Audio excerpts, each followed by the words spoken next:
And here we are. The third season of the Merlin era of Doctor Who.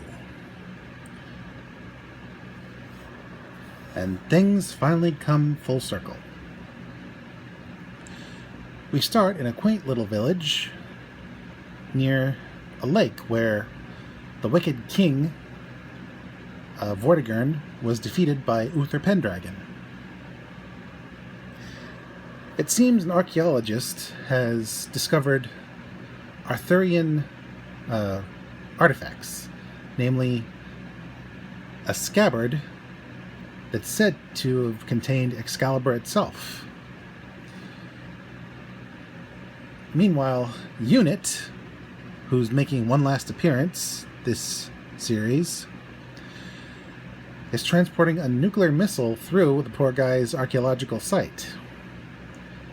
And he's not too happy, so he drowns his sorrows at the local pub where the scabbard is displayed. Meanwhile, the Doctor and Ace receive some sort of distress call which brings them to the location. Unfortunately, they're not alone. Various spaceships show up, crash landing nearby, and out of them step knights, actual ironclad knights. But these knights, they're different. They have space guns as well as swords. And unfortunately, in the process, the Doctor and Ace end up not really getting along with the new Brigadier of Unit, a woman named Bambera. She's rather austere, but she gets the job done. They also meet a Asian woman named Miss Young, who Ace befriends, and they also meet the innkeeper, who also runs the local pub, brews his own booze, and his blind wife. Eventually, one of the knights reveals himself to be one of Arthur's knights, Anselin, who knows the Doctor as Merlin, even though he's from an alternate reality. Meanwhile, the head of another group of knights, whom Anselin tried to fight and lost to, is revealed to be none other than Mordred, son of Morgan Le Fay. And he uses the sibling sword of Excalibur, which I believe is pronounced Claront, and was the actual sword in the stone, to call forth Morgan Le Fay herself, played by Doctor Who royalty Jean March, ex-wife of John Pertwee and former Sarah Kingdom. And then, after all that,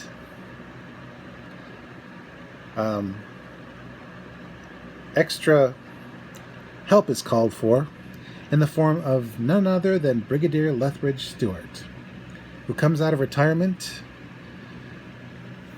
to assist the Doctor one final time. And he ends up meeting Morgana. I'll just call her Morgan. And this is actually a bit of a reunion for the two, because if you recall, the actor who plays the Brigadier, former Brigadier, he played Sarah Kingdom's brother in the Daleks' Master Plan all those years ago. So it's a love letter to fans all around, even though some would argue this one was a bit shaky in terms of plot. So, Morgana and Mordred are here to locate Arthur for one last fight. And first they have to fight him. turns out Arthur is in a spaceship underneath the lake. And when the Doctor and Ace go to the archaeological site, they find ancient runes in the Doctor's handwriting that says, "Dig hole here."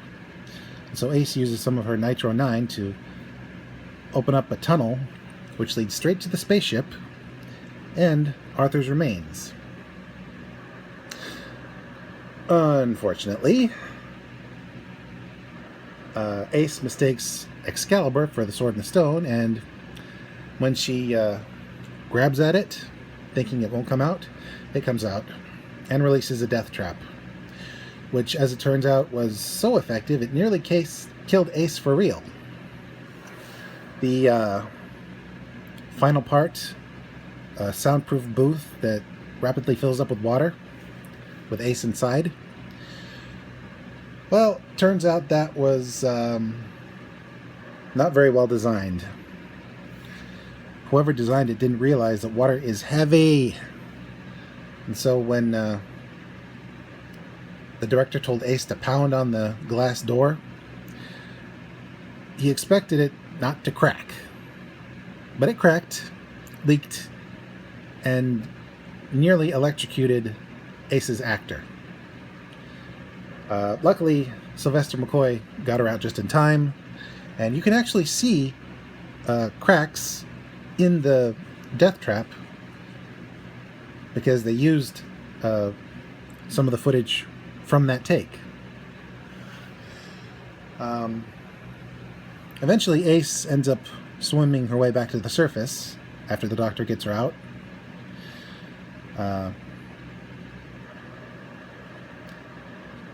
Thus proving a little bit of the Lady of the Lake myth by becoming the character. Good for Ace.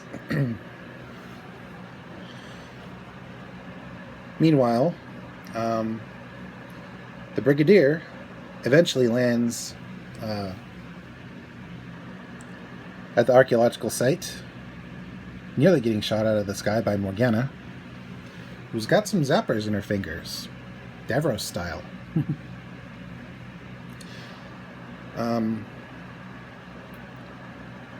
He helps the Doctor out of the death trap, and they all converge on the pub. But beforehand, we get a bit of a subplot with Morgana and Mordred.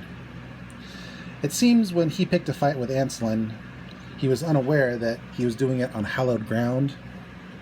There's a monument to the soldiers who were killed in the World Wars, and Morgana chews him out for this. So she sends him on timeout to the pub to drink his sorrows. At least that's what he chooses to do with the timeout. While she stands vigil, and even banters a bit with the Brigadier when they meet, saying that right now they're chill, but once the battle is begun again in the proper place, she's going to take him out. But the Brigadier stands firm, not showing any fear, and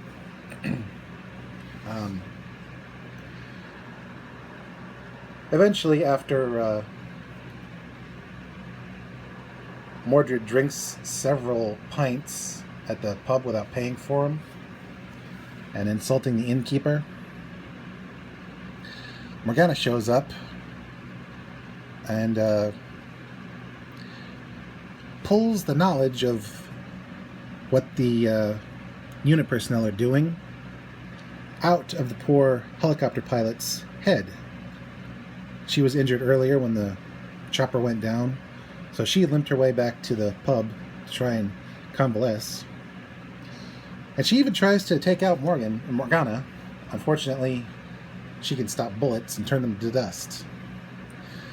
And she also zaps the poor helicopter pilot to dust after leaving her unconscious on the floor.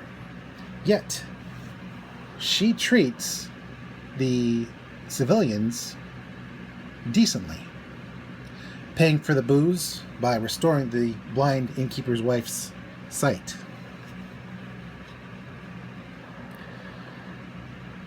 And not even threatening them.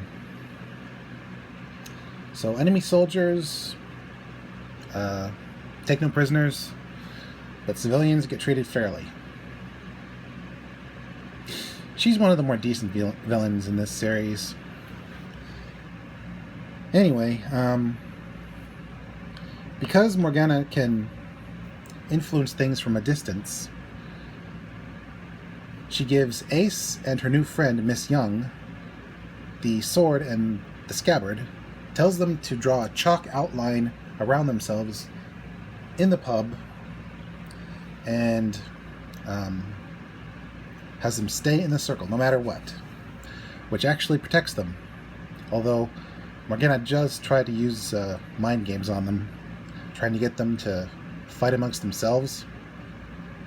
Even getting Ace to act uncharacteristically racist. Just for a blink and you'll miss it moment, but it's still shocking. But they hold firm, even when Morgana brings the whole pub down on their heads. But eventually, despite Ace and Miss Young surviving, Morgana gets the sword and the scabbard, and they go looking for Arthur. Luckily, the doctor is there and manages to get the sword back, but not before Morgana calls and releases a creature called the Destroyer. This blue demon thing that can devour worlds Galactus style. And the only thing that holds him in place is silver, which Morgana releases him from. Luckily, earlier, when the Brigadier was describing various countermeasures to deal with Yetis, Cybermen, big robots, and the like, the doctor casually mentioned silver bullets, which they actually have. Let's hope that Wolf Girl from the circus doesn't show up, otherwise she might take offense to that.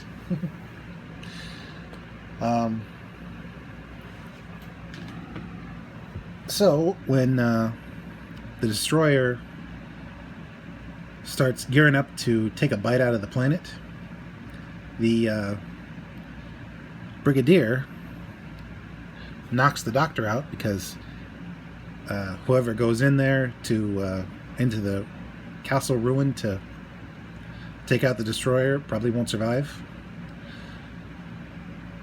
and goes to shoot the Destroyer himself. And he does, and the place blows up. And while the higher-ups and Nicholas Courtney, the Brigadier's actor, agreed that Battlefield would be a good serial for the Brigadier to end his character's life on, they just couldn't go through with it. Turns out the Brigadier survived, and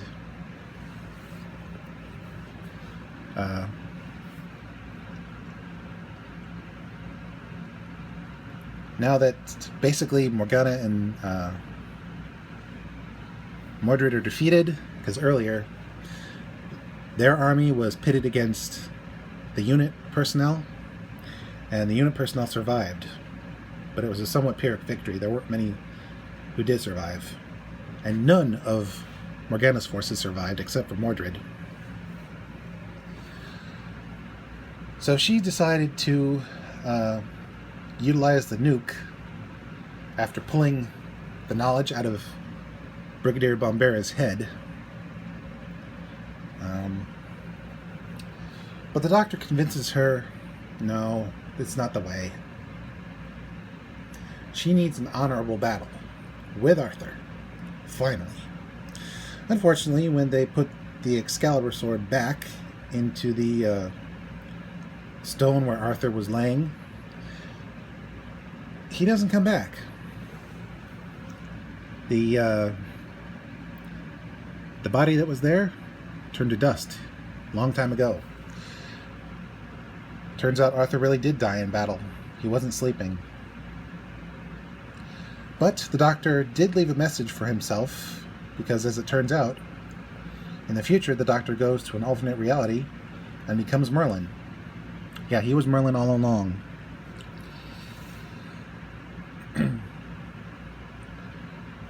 So, that's why the Doctor went to stop Morgana when she went after the nuke, because he didn't know what she was going to do next. So with Morgana and Mordred under arrest, and Ace using her Nitro 9 to destroy the alien spaceship and bury what's left of Arthur and the sword in the lake forever, the day is saved. And Unit gets one last goodbye before the end. Next, the Doctor and Ace go to what amounts to a haunted house. There are strange occurrences going on, and no one wants to stay in the house after dark. The owner of the house is looking after a young woman whose mother has vanished and whose father went to I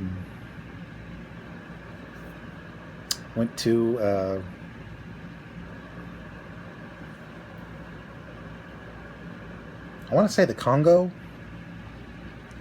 It's hard to keep this straight.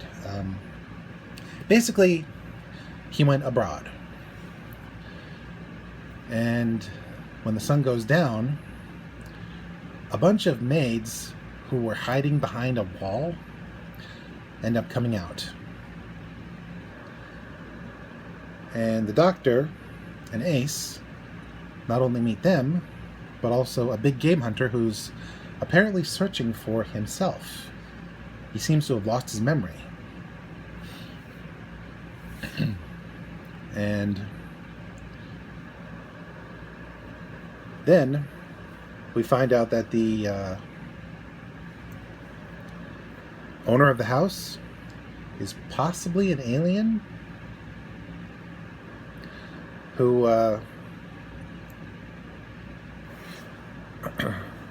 is also trying to control this being that is trying to catalog the various species of Earth. Only he went mad centuries ago because the catalog is always changing due to evolution. Eventually, the Doctor and Ace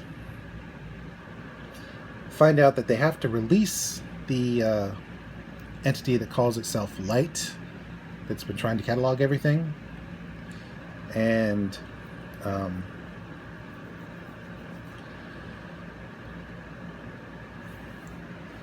they even make some friends along the way. There's a being, basically a uncouth woman named Control, who's been keeping the Light being contained. Only she doesn't want to work for the owner of the house anymore.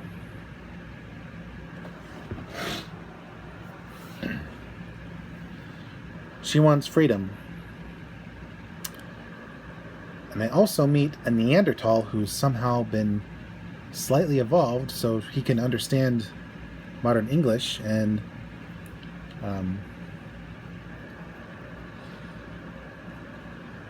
who functions as the house owner's butler. And after a while, the big game hunter who, after witnessing the Light being, lost his mind a little, he comes to his senses. And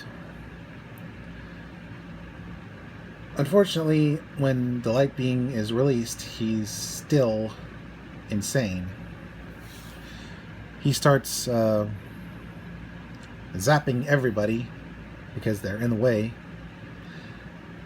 He even takes out the young woman whose mother has been there the whole time. Turns out the lady of the house was her mom. And the young woman has been using a combination of drugs and possibly hypnosis to send people away, or use alien technology to change them into subhuman creatures. One hapless soul,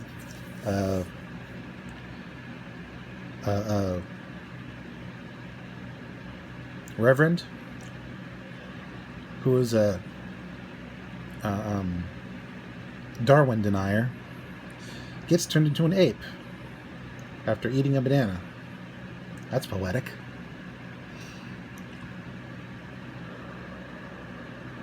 Eventually, the Doctor tricks the light being into destroying itself. And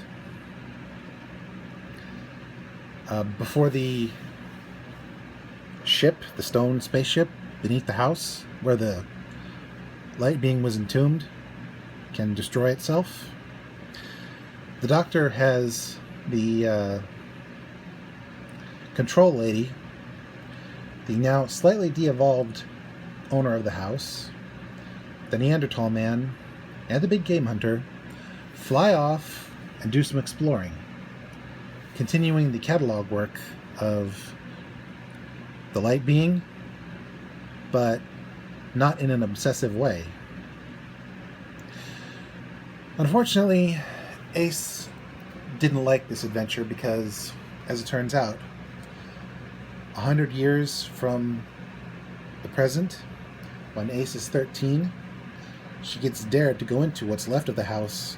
She finds something dark and sinister, and it compels her to blow up the house, to burn it down. And that puts her on the police's radar. But eventually, Ace forgives the Doctor for helping her face her fear, even though she prefers to do things like that on her own time. Hopefully, the Doctor is not going to keep messing with Ace like that. So, on to the next adventure. Ace and the Doctor show up on a, I believe, Norwegian military base that's been working with an Enigma machine to crack German codes and help win World War II. Unfortunately, this particular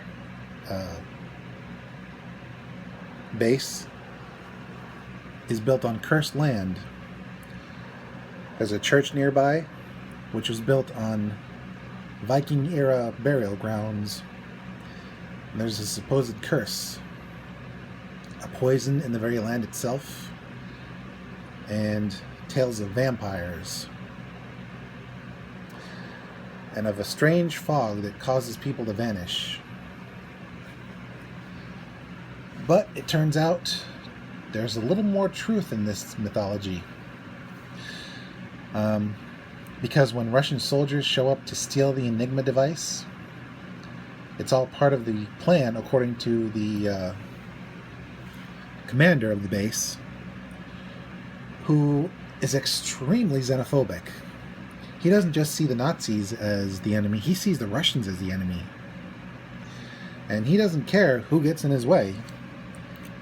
He decides to utilize the various mythologies and their basis in fact against the Russians. Turns out the poison in the very land is a toxin that somehow is being produced underground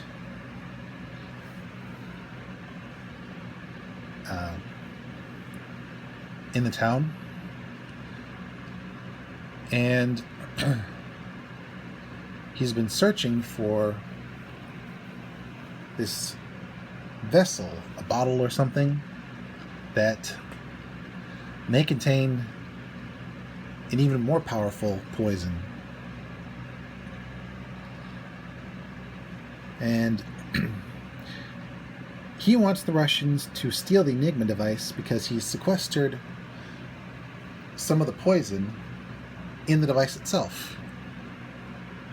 And once a certain word is translated back in Russia, the device will self-destruct and poison the whole town. And he's also got enough bombs to completely eradicate Germany, including the women and children. Of course, this doesn't set well with the local pastor, who, after realizing that it wasn't just military installations getting bombed at the start of the war, it was also cities full of civilians. And that caused him to lose faith. So when he does his sermons, he's just going through the motions. Meanwhile, as it turns out, the vampire activity is due to creatures called hemivores. Cephalopod-like creatures that require plasma to survive, and they steal it from humans.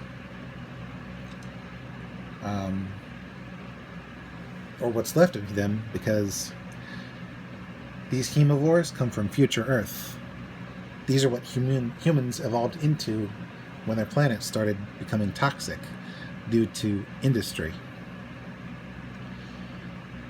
Eventually, it's revealed that this entity that doesn't really have a name, but whom the ancient legends call Fenric, is playing both sides against one another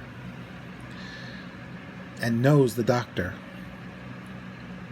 Because apparently in the future, the Doctor defeated Fenric, or will defeat Fenric. But he's coming back, and he's cheesed off. He calls forth a massive hemivore from the future, but when he calls, he's surprised to find other hemivores are there. Victims of the future hemivore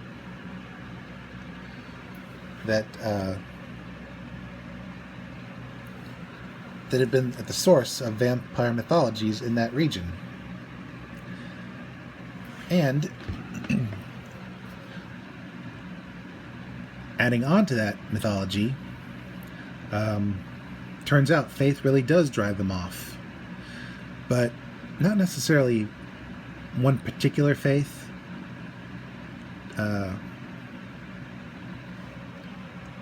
As long as someone has faith in something, it sets up a psychic barrier that the hemivores can't penetrate. Unfortunately, the Reverend tries and fails to put up a psychic barrier when he confronts them. And the Doctor is able to call on the faith of his previous companions, including Susan, to drive off the hemivores at one point. But eventually, when Fenris does manifest itself and possesses the body of the professor that's working on the Enigma machine, he orders the head hemivore to kill all the little ones because they're no longer of use. And it is a bit of a slaughter. There were a bunch of civilian women listening to transmissions from the Germans to try to figure out what might be going on. They're all killed. Ace befriends two young ladies who have an overbearing caregiver who become hemivores. Meanwhile, their caregiver is killed by said young women. And even the professor's own caregiver, who sort of treated him like a baby, even though he's not an invalid, he's just a cripple.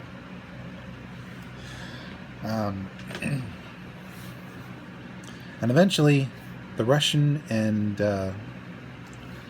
American troops at the base end up going after each other as well, until it's just one Russian and one American, not American, one British. And they realize they have to stop fighting and work together.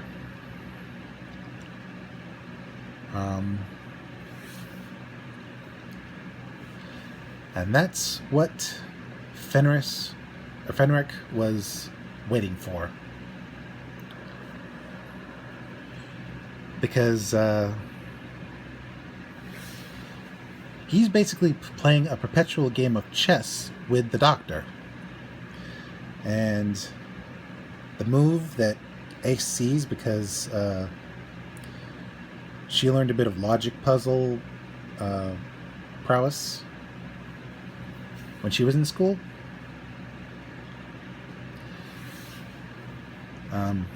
She figures out that the pawns need to work together in that particular game of chess.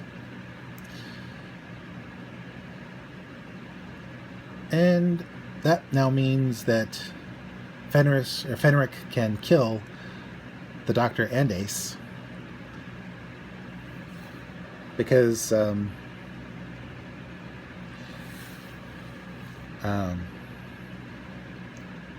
apparently Fenric won. Luckily, the Doctor has an ace up his sleeve. No pun intended. While Ace's faith in the Doctor allows her to create a psychic barrier to fend off the Hemivore,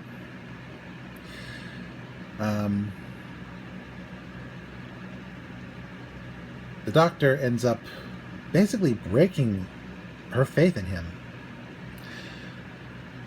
by saying she's useless in math and a social misfit, and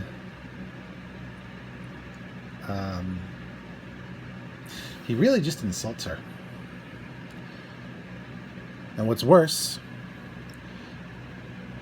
Fenric reveals that he was using her the whole time, because she's actually not only a descendant of one of the Viking-era settlers that Fenric has been manipulating the whole time.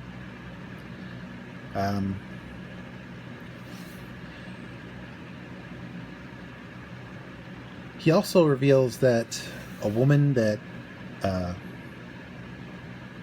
Ace had befriended, who recently lost her husband and now has to raise the baby on her own, turns out that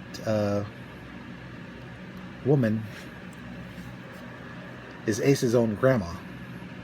So when Ace helps her get to safety when the other Hemivores were attacking,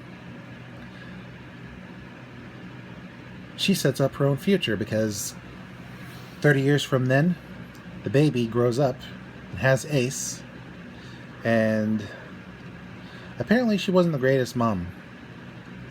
Ace grew to hate her. And that, plus the Doctor's berating, leaves her broken. But that's what the Doctor was looking for. Because when Fenric tells the Hemivore to kill Doctor and Ace, and then go poison the ocean with the stuff that the now dead head of the base has been stockpiling,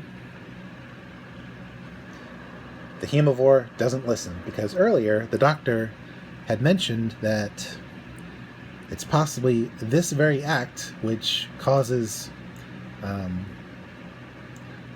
Hemivore's world to be so dead. So the Hemivore changes history. He locks Fenric, who's inhabiting the leader of the Russian forces, whom Ace actually took a shine to earlier, before it was possessed, and himself in an airproof room, or airtight room, and gasses them both to death. So the Doctor and Ace reconcile, and she even goes for a cathartic swim, and while she's in the water mulls over the fact that she was cozying up to the baby earlier, only to find out she's someone that Ace hated for a long time. And so, with the day pretty much saved, the Doctor and Ace head off to one more adventure. They finally head back to Ace's hometown of Perryvale in the present, so she can catch up with her old gang. Unfortunately, things have gone to pot. The local youth center has been taken over by a Cobra Kai-esque fight school, where the teacher of the school, who's a former military guy, teaches a no mercy policy. Terrible policy, by the way. He insists that even though one of his students bested the other one, that student now has to deliver the final blow. Not to kill, just to injure. Meanwhile, most of Ace's gang has vanished. Oh, some have moved on with their lives, but a surprising amount of them have just up and vanished. And she finds this out from one of her friends, who is now sort of working as an alms dealer, or alms beggar, and who's just lost the light in her eyes. She's practically a zombie. Also, there's an influx of stray black cats, which seems to have coincided with the disappearances.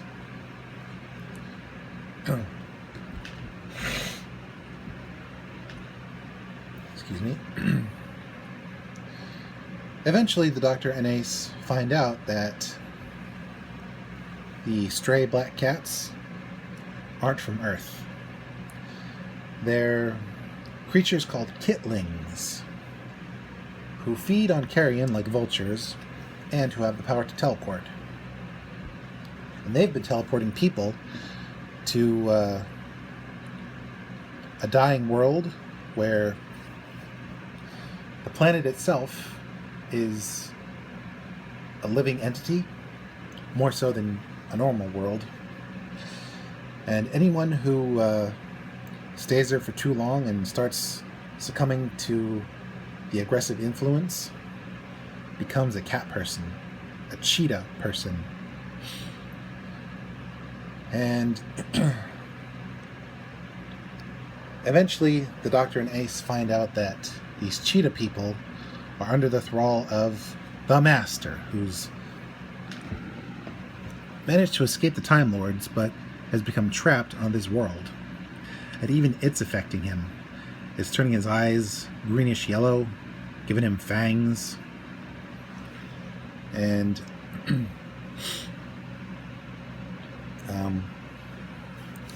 it's turned up his aggression quite a bit.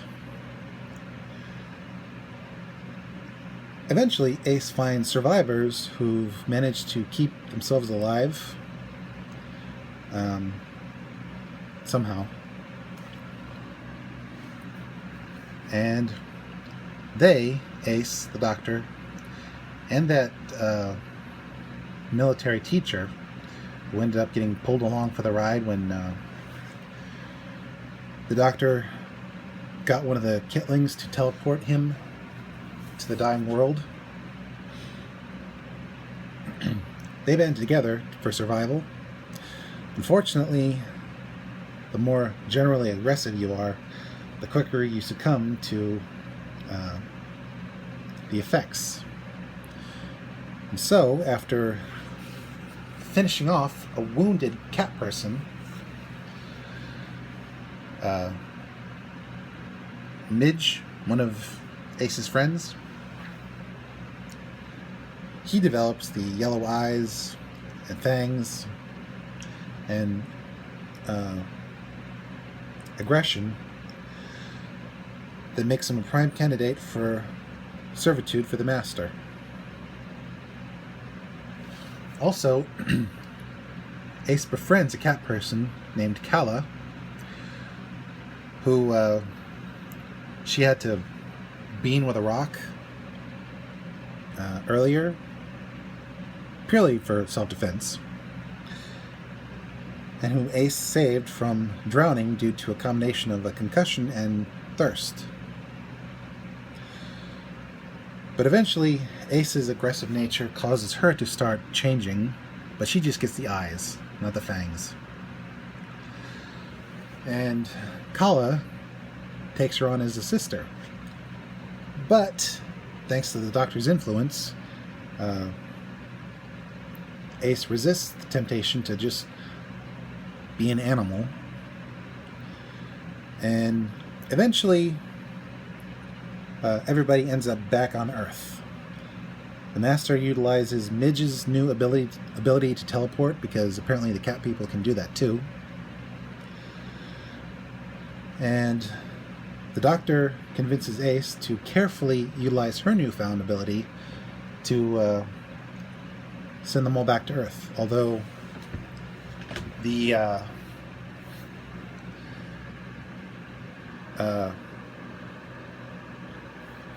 military school guy, he chalks it up to a hallucination brought on by being overworked. He denies that any of it ever happened. Typical human behavior. Unfortunately for him, the Master has Midge help him enthrall the other members of the fight school. And when the former teacher asserts himself, or tries to at least, they all turn on him, and Midge kills him. Eventually, the Doctor and the Master have to square off in a field.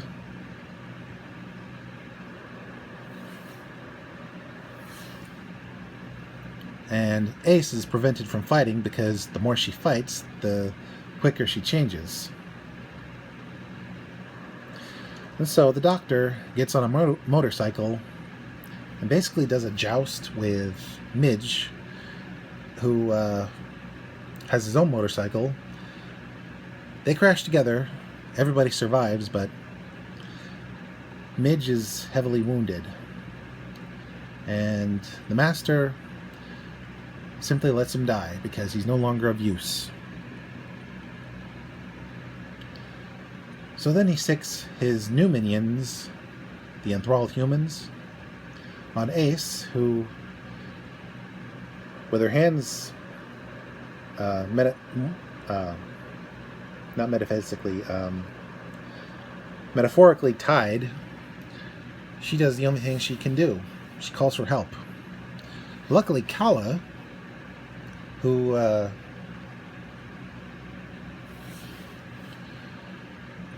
apparently is still sort of connected to Ace, teleports in and chases off the enthralled humans, but is powerless to stop the Master from mentally disarming her and then stabbing her with a tooth dagger that Midge has been carrying around this whole time. The Master stole it at the last second. So then when Ace comforts a dying Kala, she reverts back to a human. But then another cat person teleports itself and Kala away, hopefully to live and hunt another day. There's no confirmation as to whether or not Kala actually died, but maybe she survived. Meanwhile, the Master tries to pick the TARDIS lock, which has been idle the whole time. But the Doctor, who survived his crash, shows up, and before he can do anything, the Master teleports them both back to the dying world, which is deteriorated somewhat, and tries to get the Doctor to fight him. But the Doctor realizes the more they fight, the quicker the planet dies, because they're both psychically connected. The planet and the beings who live there. And the Doctor screams that if they fight like animals, they'll die like animals. And apparently that was enough psychic energy to get them to teleport back to Earth. Well, at least the Doctor. The Master, he went elsewhere. Who knows? And so, the Doctor picks Ace up and tells her about places that are wondrous and places where there's injustice, places where there's cold tea, and informs her they've got work to do. And that was the last episode of the season. And man, I can't wait till next season. I mean, out of all the stuff that happened this season, it's going to be a miracle if they can top... Oh, never mind. Turns out, even though Sylvester McCoy's adventures were really good, they weren't good enough to keep the show running. So, the BBC did a really dumb thing and canceled the show. Luckily, the Doctor and Ace's adventures managed to continue in book form, which I might look at one day. And also, a few audio dramas, just like the Sixth Doctor. But for a long time, there was no Doctor Who on TV that wasn't a rerun.